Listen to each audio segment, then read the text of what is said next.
Hi friends, welcome to Jaya's garden. என்னோட ஸ்டைலில் நம்ம இப்போ பாஸ்தா ரொம்ப சிம்பிளாக நம்ம செய்ய போகிறோம். அதுக்கு பாஸ்தாவை நல்லா தண்ணியில் உப்பு போட்டு கொதிக்க வச்சு அந்த பாஸ்தாவை 10 நிமிஷம் வேக வச்சு எடுத்து வச்சிட்டோம்.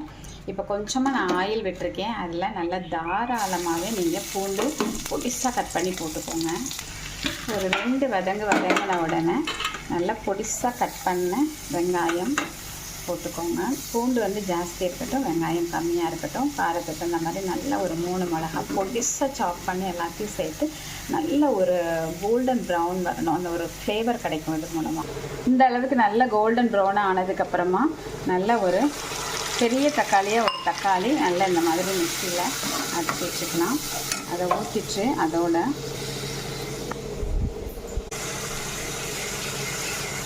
இதோட நான் மகிழ்ச்சி மசாலா போடுறேன். நீங்கள் வந்து சிக்கன் மசாலா போட்டுக்கலாம், இல்லைன்னா வந்து பாஸ்தா மசாலா கூட போட்டுக்கலாம். ஓரளவு மசால் வடை போன உடனே டொமேட்டோ பியூரி, டொமேட்டோ சாஸ் இருக்குது பார்த்தீங்களா, அது ஒரு 2 ஸ்பூன் கிட்ட ஊற்றிக்கலாம். அதுக்கப்புறம் சோயா சாஸ் வந்து ஒரு ஸ்பூன் கிட்ட ஊற்றிக்கலாம். அது நிறைய ஊற்றக்கூடாது, உப்பு கச்சிடும். இதோட நம்ம ஒரு 5 முந்திரி பருப்பு அல்லது பாதாம் பருப்பு எதையாவது ஒன்று பால் விட்டு அரைச்சி அதையும் நம்ம ஊற்றிக்கலாம். இப்போ நம்ம இது பண்ணோம் இல்லையா, பாஸ்தாவை நல்லா வேக வச்சோம்ல, அதில் கொஞ்சமாக நான் வந்து வாட்டர் எடுத்து வச்சுருக்கேன். அந்த வாட்டர் ஊற்றும்போது இன்னும் கொஞ்சம் டேஸ்ட் கிடைக்கும். ஸோ கொஞ்சமாக அந்த வாட்டர் ஊற்றி நல்ல ஒரு கொதி லைட்டாக வந்த உடனே பாஸ்தாவை போட்டு க்ரீமியாக அரைக்க வேண்டியதான்.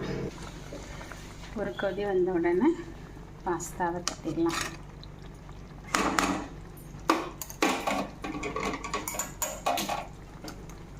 இந்த மாதிரி கொஞ்சம் வந்து இந்த ஜூஸியாக இருக்கணும்.